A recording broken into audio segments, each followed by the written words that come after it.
You want to know what the heartbeat of a mid-sized airline looks like. It doesn't look like those smiling stewardesses with the terrifyingly perfect teeth on the billboards. It doesn't look like the shiny, polished fuselage of a Boeing 737 sitting on the tarmac like a golden calf waiting for worship. No, the heartbeat of this industry looks like a windowless bunker in Queens that smells like burnt popcorn, anxiety, and the distinct, metallic tang of a breakdown waiting to happen. It looks like me, Nicole, staring at a wall of monitors at 4 a.m., nursing a cup of coffee that tastes like it was brewed in an ashtray, praying that the de-icing trucks in Minneapolis actually show up before the FAA decides to crawl up my ass with a flashlight. For 11 years, I've been the operations lead. That's a fancy title for professional turd polisher. My job is simple. I take the logistical nightmare of flying metal tubes full of entitled tourists and business bros across the country, and I make sure they don't crash into each other or get stuck in a holding pattern over O'Hare until they run out of fuel and hope. I am the invisible hand. I am the reason your luggage actually makes it to Denver, even if your soul died somewhere over Nebraska. The system we use, it's called Aerolink. It sounds futuristic, right? Like something Elon Musk would tweet about while high. In reality, Aerolink is a patchwork monstrosity of code written in the late 90s by a guy named Dave who probably died of a stroke at his keyboard. It's held together by digital duct tape, prayers, and a series of legacy overrides that I, and only I, know how to navigate. It's a temperamental beast. You treat it right, you feed it the right data codes, and it hums. You look at it sideways or God forbid. You try to optimize it without asking permission, and it will ground a fleet faster than a pilot failing a breathalyzer. This particular Tuesday started like every other Tuesday for the last decade. I walked into the OCC, the hum of the servers vibrating in my fillings. The floor is covered in that industrial carpet that was probably gray once but is now a shade of despair beige. I sat down at my station, the command throne, which is actually just a Herman Miller chair with a broken lumbar support that I stole from HR 3 years ago. Morning, sunshine, grunted heavyset Mike, my shift supervisor. Mike looks like a thumb with a mustache. He was eating a breakfast burrito that smelled like a biological weapon. Don't start with me, Mike, I said, logging in. The screen flickered green. My reflection in the monitor looked back at me, bags under my eyes big enough to check without a fee. Hair pulled back in a bun so tight it was practically a facelift. How's the eastern seaboard? Fucked, Mike mumbled, spraying crumbs. Storm front in the Carolinas. Boston is already delaying ground crews, and we've got a warning light on the routing server. It's the Tuesday update lag, I said, cracking my knuckles. I'll bypass the handshake protocol. Just keep the crews on standby. I typed, fast. My fingers know the keyboard better than they know the touch of another human being. That's sad, isn't it? That's the life. You trade intimacy for uptime. You trade your youth for a pension that probably won't exist when you get there. Within 10 minutes, I had rerouted 3 flights out of Charlotte, bribed a gate agent in Newark with a promise of overtime, and manually patched the server lag before the automated system could trigger a fleet-wide panic. The warning light blinked off. Green. Beautiful, soothing green. See, people think planes fly on jet fuel. They don't. They fly on the sheer, unadulterated stubbornness of people like me who refuse to let the universe win. The universe wants chaos. It wants weather delays and mechanical failures and pilots sleeping with flight attendants and screwing up the roster. I am the wall against the chaos. By the way, before I tell you how this whole house of cards came crashing down thanks to a pair of Gucci-wearing morons, do me a solid. Hit that subscribe button and give this a like. It's the only dopamine hit I get these days besides watching my enemies fail. It helps the algorithm or whatever, and frankly, I need the validation because my therapist quit. Okay, back to the grime. I was feeling good. I was feeling like a god of logistics. I had my lukewarm sludge coffee, I had my green screens, and I had the illusion of control. But you know what they say about the illusion of control. It's usually shattered by someone with a teeth-whitening addiction and an MBA they bought online. At 9 a.m., the door to the OCC swung open. Usually, nobody comes in here unless something is burning or someone is fired. The air pressure in the room actually changed. The smell of burnt popcorn was instantly replaced by an aggressive cloud of Santal 33 and entitlement. I spun my chair around, standing there, looking like they just wandered off the set of a reality show about people who have never cleaned a toilet, were Blake and Courtney. Blake is the owner's son. He's 32, has the jawline of a superhero and the business acumen of a ham sandwich. He spent the last 5 years on a spiritual sabbatical in Bali, which I assume is code for doing coke off a surfboard. Now, he was back, wearing a suit that cost more than my annual rent. The title that meant nothing, Chief Strategy Officer, and clinging to his arm like a barnacle with a blowout was Courtney. Courtney was a lot. She was a former lifestyle influencer turned operations enthusiast. She had eyes that were dead inside but surrounded by perfect lashes, and she was holding a tablet like it was the 10 Commandments. Nicole, Blake boomed, flashing a smile that was all veneers and no warmth. Just the lady we wanted to see. My stomach dropped. It was the same feeling you get when you hear a weird grinding noise in your car's transmission miles from civilization. Blake, I said, not standing up. To what do I owe the pleasure? The coffee machine is broken if that's what you're looking for. "Oh no, we're not here for coffee," Courtney chimed in.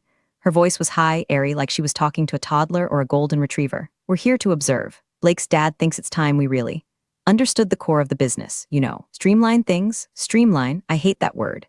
Streamline is corporate speak for fire the people who know what they're doing and replace them with an app that doesn't work. Streamline, I repeated flatly. Well, right now I'm streamlining a 747 around a thunderstorm in Atlanta so 300 people don't die. So observe away. Just don't touch anything." Blake laughed. It was a dry, hollow sound. "Always a firecracker, Nicole. That's what Dad loves about you, the grit, but we're thinking, maybe we can modernize that grit, make it scalable." He walked over to my bank of monitors, reaching out a manicured hand toward the screen displaying the raw code of the Aero Link roster. "Don't," I snapped. He froze. "Relax, Nicole, it's just data." "It's not data, Blake, it's a live artery. You touch that screen, you might accidentally cancel a fuel order in Detroit. You want to explain to a plane full of angry passengers why they're stuck on the tarmac smelling the lavatory for 4 hours? He pulled his hand back, but his eyes narrowed. For a second, the mask slipped. The chill Bali bro vanished, and I saw the petulant prince who's never been told no in his life. "We have a meeting at noon," Blake said, his voice dropping an octave. "Boardroom, be there. We need to discuss the future." "I'm busy keeping the present alive, Blake." It wasn't a request, Nicole. They turned and left, trailing their cloud of expensive perfume. The door clicked shut. The silence that followed was heavy. Mike looked at me over his burrito. That felt ominous. "Yeah," I said, turning back to my screens. The green code blurred for a second. "That felt like the beginning of the end, Mike. Better check your LinkedIn." I didn't know it then, but I was right. The storm in the Carolinas was nothing compared to the shitstorm that had just walked out the door. I walked into the boardroom at noon sharp. The room was mostly glass, overlooking the hangar. It was a cruel architectural joke. The suits could look down at the mechanics busting their knuckles and sweating grease while sipping their sparkling water. It was like a zoo exhibit for the working class. The founder, Old Man Henderson, wasn't there. That was the first red flag. Henderson was a dinosaur, a man who built this airline with a single Piper Cub and a lot of questionable loans in the 70s. He shouted, he drank scotch at 10 a.m., but he respected the hustle. If Henderson was absent, it meant the asylum was officially being run by the inmates. Blake sat at the head of the table. Courtney was to his right, typing furiously on her tablet, probably updating her girl boss Pinterest board. The rest of the table was filled with the terrified faces of middle management, people who had mortgages and kids with braces and were currently calculating how long their severance would last. "Okay, team, let's pivot," Blake announced as I sat down. He didn't even look up. "We've been analyzing the metrics with Courtney's new insights." Courtney's insights. I almost choked on my own spit. Courtney's last job was marketing a detox tea that made people shit their pants in public. Now she was analyzing aviation logistics. So Courtney started, standing up and dimming the lights. A PowerPoint projected onto the wall. The first slide just said "Vibe Shift" in neon pink font. I wish I was joking. "I really do. We feel that the airline is too reactive," Courtney said, gesturing vaguely. "Ops is always putting out fires. We want to be proactive. We want to use AI to predict the fires before they happen." "That's called weather forecasting," I said from the back. "We already do that. It's on Channel 4. A few nervous titters from the accounting guys. Blake glared at me. "Funny, Nicole, but we're talking about structural productivity. For example," she clicked to the next slide. It showed a map of our hub in Chicago. "Why do we have so many redundant routes to Milwaukee? It seems wasteful. The algorithm says we can cut 40% of those flights and just use larger planes on a consolidated schedule." I leaned forward. The rage was starting to bubble up in my chest, hot and acidic like heartburn.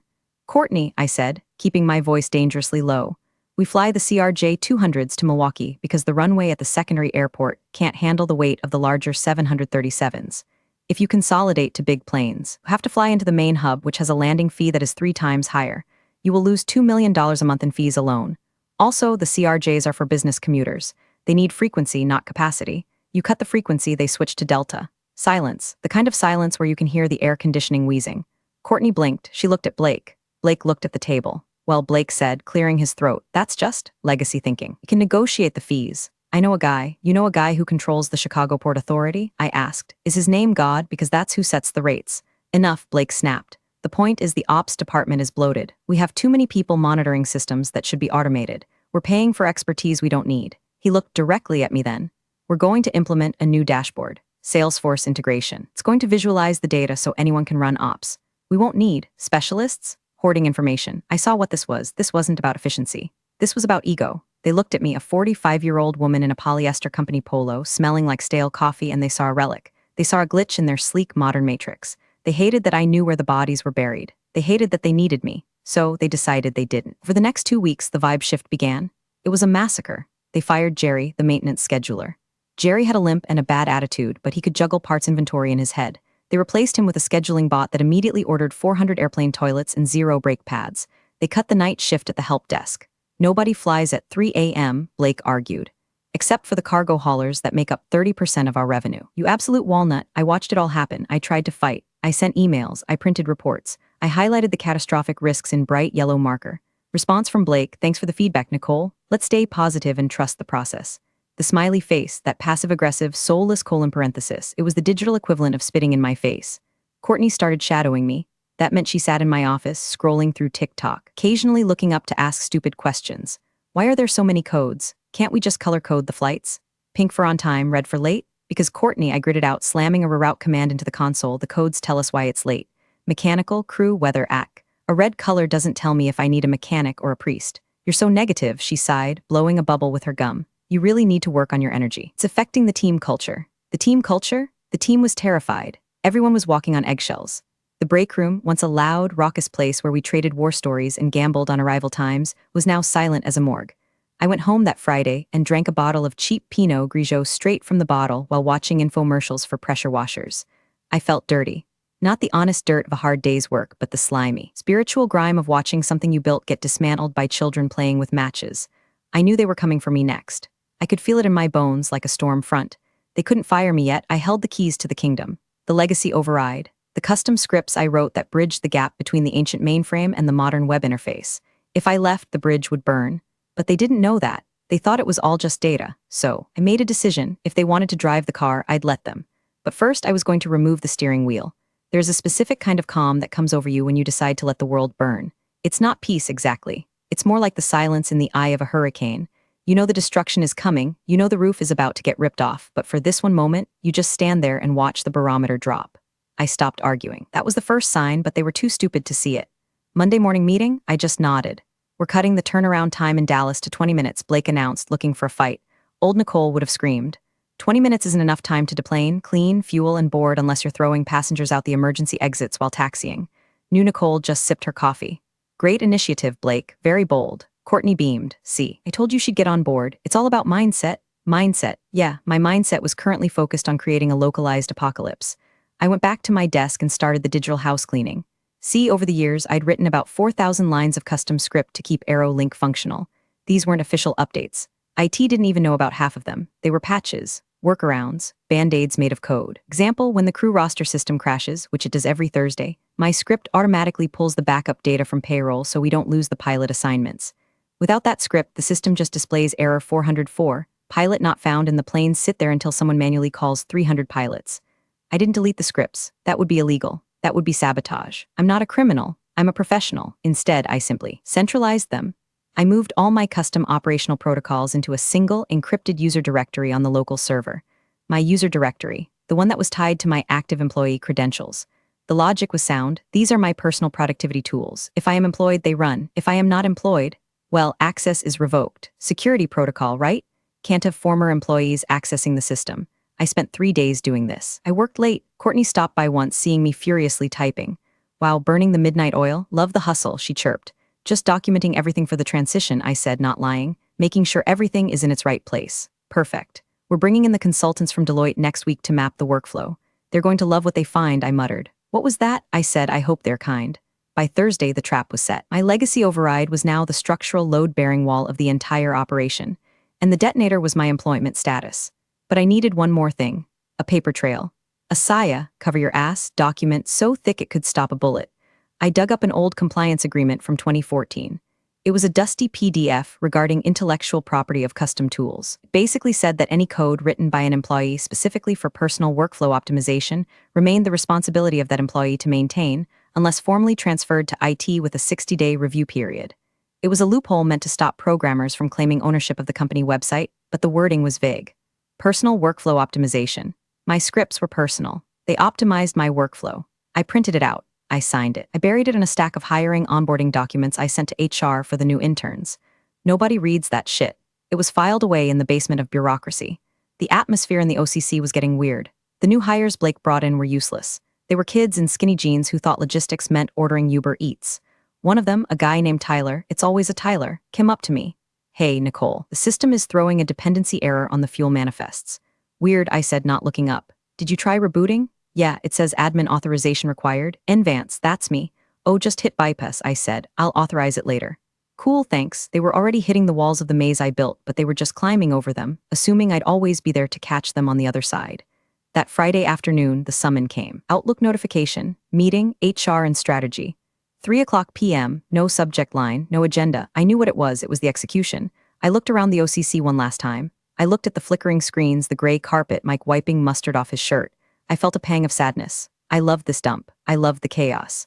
But you can't save a house when the owners are dousing it in gasoline and handing you a match. I opened my desk drawer. I took out my personal hard drive, empty. I wiped it. I took my framed photo of my dog deceased, much like my career. I took my stash of emergency headache medicine. I put them in my bag. I stood up. Mike, I said, yeah, boss, if the routing server asks for level 5 handshake tonight, don't force it, just let it cycle. Mike looked at me confused. Okay, you going somewhere? Just a meeting, I said. Hold down the fort, always do. I walked to the elevator. My heart was pounding, a heavy, dull thud against my ribs. It wasn't fear. It was the adrenaline of a soldier walking into an ambush she already knew was there. I checked my watch. 2:58 p.m. The first bank of flights, the Friday rush, was scheduled to push back from the gates at 4:30 p.m. Timing is everything in aviation. I smoothed my shirt. I put on my best customer service face, one that says I am listening while thinking about murder. I stepped into the elevator, going up. The HR office smelled like fear and cheap sanitizer. It was a small beige room designed to suck the soul out of you before they even handed you the paperwork. Blake was there, sitting behind the desk like he was judging a talent show. Courtney was next to him, looking aggressively sympathetic, practicing her sad pout face. And in the corner, the HR rep, a woman named Linda who looked like she wanted to be literally anywhere else on Earth, probably diving into a volcano.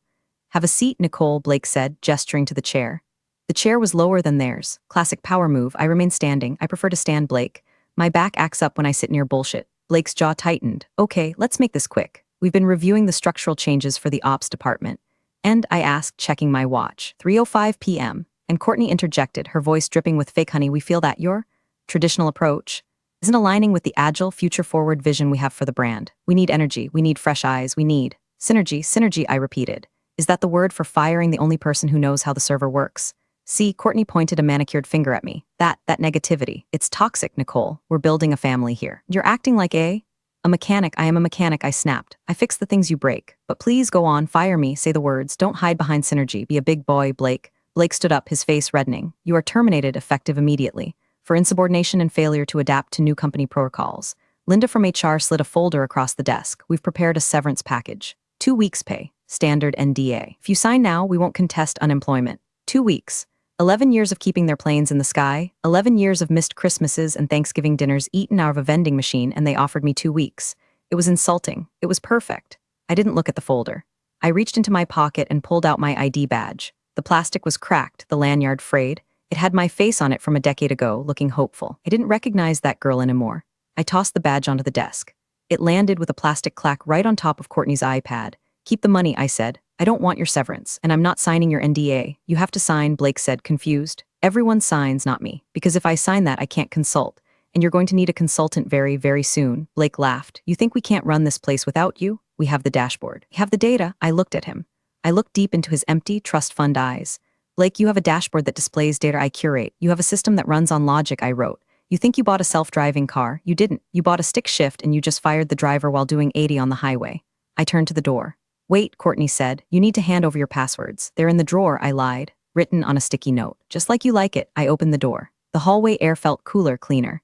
I stopped and looked back one last time. Hey Blake, what? He snarled. The server creates a temporary cache for the flight roster every 4 hours. It's due to refresh at 3:30. That's in 20 minutes, so when the cache clears, it looks for an active user authorization to rebuild the bridge to the mainframe. If it doesn't find one, well, it gets confused. We have IT. Blake scoffed. Get out. Tell your dad I said good luck, I said. I walked out. I didn't run. I didn't cry. I walked to the elevator, pressed the button for the lobby, and descended. As the doors closed, I pulled out my phone. I opened the admin app for the server, the one on my personal phone. Status connected. User advance action logout. A prompt popped up. Warning, logging out will terminate active session scripts. Are you sure? My thumb hovered over the screen. I thought about the 2-week severance. I thought about Courtney's vibe shift. I thought about old man Henderson letting his idiot son play God with my life. I pressed YES, status, disconnected. I walked out of the building and into the sunlight. The air smelled like jet fuel and freedom. The clock started ticking. There's a bar about a mile from the airport called the Final Approach. It's the kind of place where the floor is sticky, the lighting is non-existent, and the bartender, a guy named Sal, knows your drink before you sit down. It's a sanctuary for pilots who have timed out, flight attendants with sore feet, and ground crew who just need to forget the last 8 hours. I walked in at 3:15 p.m. The place was empty, save for a couple of baggage handlers in the corner arguing about the Knicks. "Early day, Nick?" Sal asked, wiping a glass with a rag that was arguably dirtier than the glass. "Permanent vacation, Sal," I said, sliding onto a stool. "Give me a grandiose amount of tequila, the cheap stuff. I want to feel it burn." Sal poured. I drank. I propped my phone up against the napkin holder. I didn't have access to the internal system anymore, but I had something better: Flight Aware, the public tracking app. I watched the little yellow plane icons moving across the map. 3:25 p.m. Everything looked normal. 3:30 p.m. The cache refresh. Somewhere in the server room, a line of code was reaching out from my digital hand and grasping nothing but air.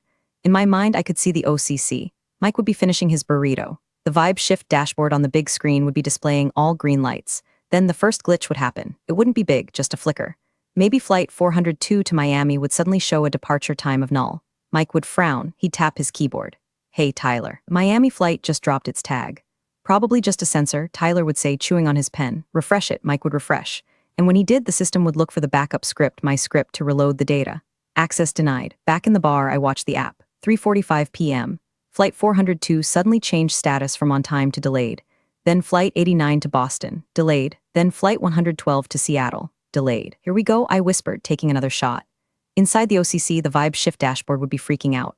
The pretty visualizations Courtney loved, they relied on clean data. When the data got corrupted, the graphs would start looking like a seismograph during an earthquake.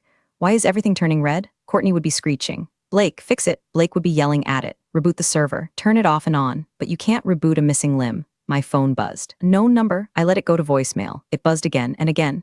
Then a text from Mike. "Nick, WTF is happening? System is locking us out of gate assignments. We have 2 planes taxiing to the same gate.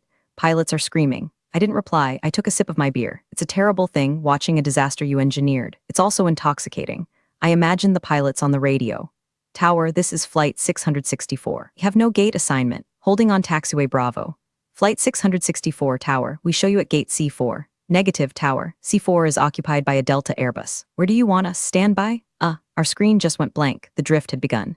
Without the routing logic, the automated system reverts to the default factory settings from 1998. It doesn't know about the new terminal extension. Doesn't know about the runway construction on 22 left.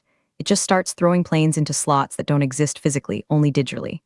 I ordered another tequila. "You celebrating something?" Sal asked, eyeing my grin. "Retirement, Sal," I said. "I'm watching the sunset." "It's 4 p.m., Nick. It's sunset somewhere," I said, specifically in the career of a guy named Blake. My phone buzzed again. This time it was Blake. I stared at the name on the screen. Blake Boss. I deleted the contact. Now it was just a number. I let it ring until it stopped.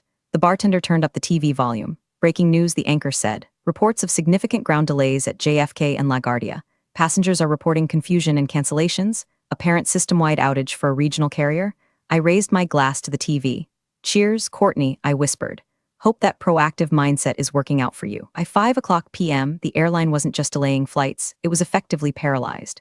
The FAA doesn't play games. When you lose control of your ground tracking, they issue a ground stop. That means nothing moves. Planes that are in the air are diverted to other airports. Planes on the ground stay there. It is the nuclear option. And for an airline, it costs about $50,000 a minute. I was on my 3rd tequila when the news showed a clip of the terminal. It was a sea of angry people. You know the look: mothers with crying babies, businessmen screaming at gate agents who make $15 an hour, college kids sitting on their suitcases eating pretzels.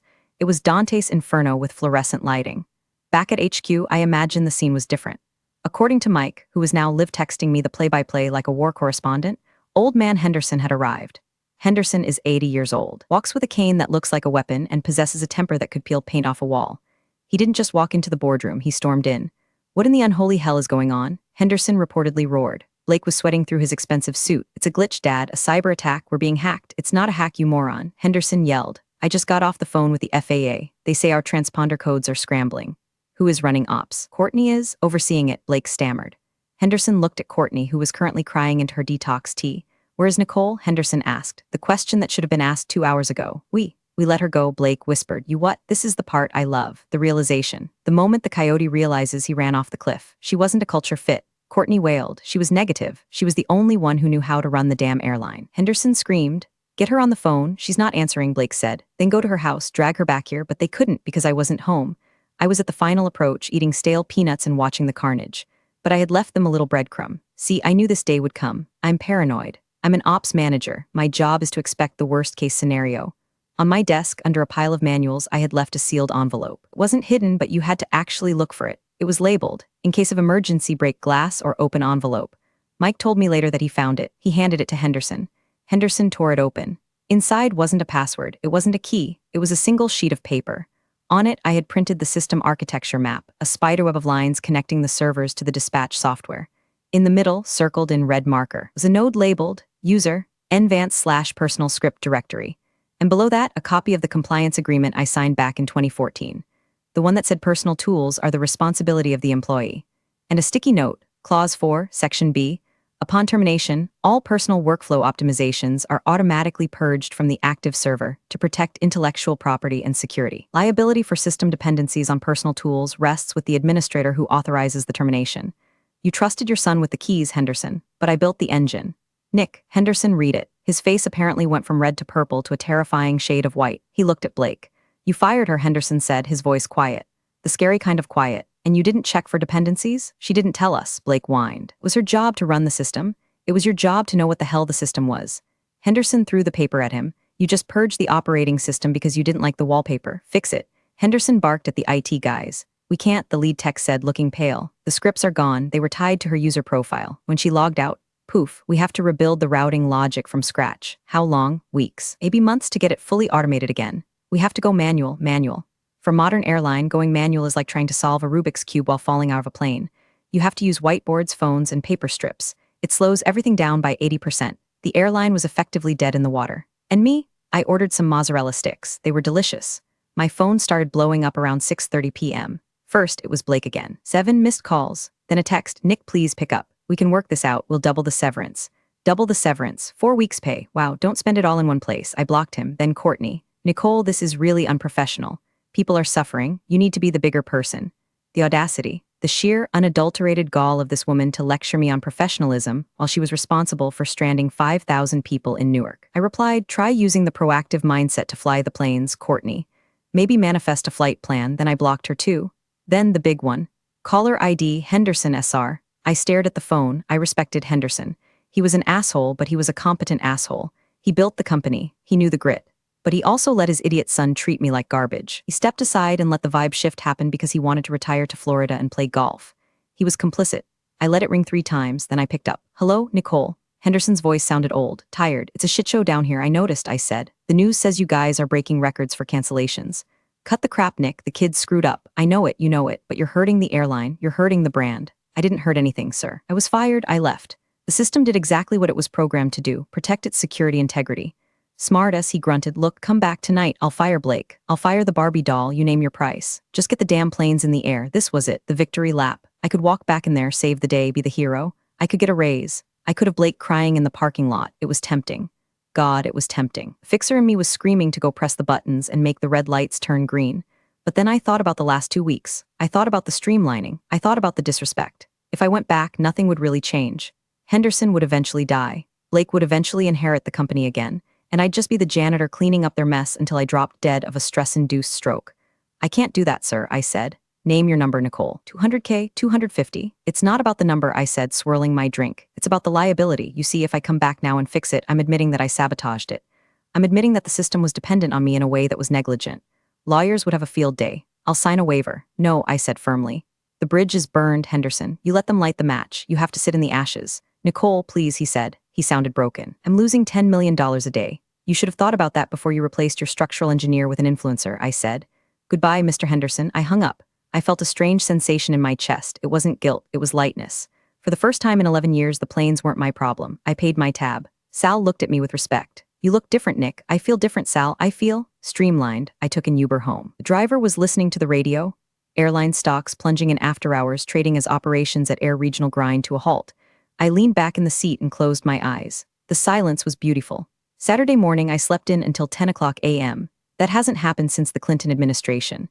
I made coffee, good coffee, from beans, not the powdered despair we had at the office. I sat on my porch and opened my laptop. My inbox was a disaster zone. 34 emails from Blake, 12 from HR, 3 from legal threatening to sue me. Good luck with that. I had the compliance doc. I marked them all as spam. Then I opened LinkedIn. I changed my status from operations lead at Air Regional to independent aviation systems architect. I made a post.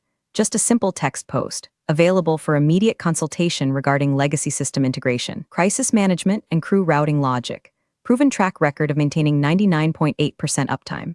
Unlike some, I understand that cloud computing doesn't mean actual clouds. Within 10 minutes, I had 5 DMs. Recruiters are like sharks, they smell blood in the water. But one message stood out. It was from David Chen.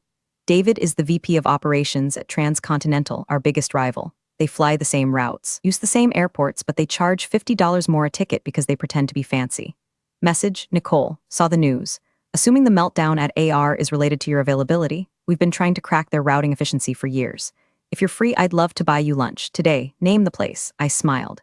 Transcontinental had been trying to poach me for years, but I was loyal. I was stupidly, blindly loyal to Henderson. Loyalty is a currency that depreciates the longer you hold it. I replied, steakhouse on 5th, noon, bring a contract. I showed up wearing a blazer and jeans. David was already there, looking like a man who just won the lottery. Nicole, he said, shaking my hand, you look rested. Unemployment suits me, I said. We ordered steaks. We skipped the small talk, so David said, cutting into his ribeye. What happened? I fired the pilot and tried to fly the plane with an iPad, I said. David laughed. Classic, Blake and the fiancé. Ouch, well, their losses? Frankly, a catastrophic gain for anyone else. Look, Nicole, we know you built their routing logic. We know it's better than ours. We want you to come build it for us. I can't give you their code, I said. That's IP. I don't want their code, David said. I want your brain. I want you to look at our system and tell us how to make it flow like yours did. We'll pay you a retainer, consultant basis. You set your hours, you work from home. He slid a piece of paper across the table. The number on it made my eyebrows hit my hairline. It was triple my salary at Air Regional. Triple. And David added, we have a strict no nepotism policy in ops. No sons, no fiancés, just engineers. I looked at the contract, looked at the number. I thought about Blake sweating in the boardroom trying to figure out why the planes wouldn't move. I picked up the pen.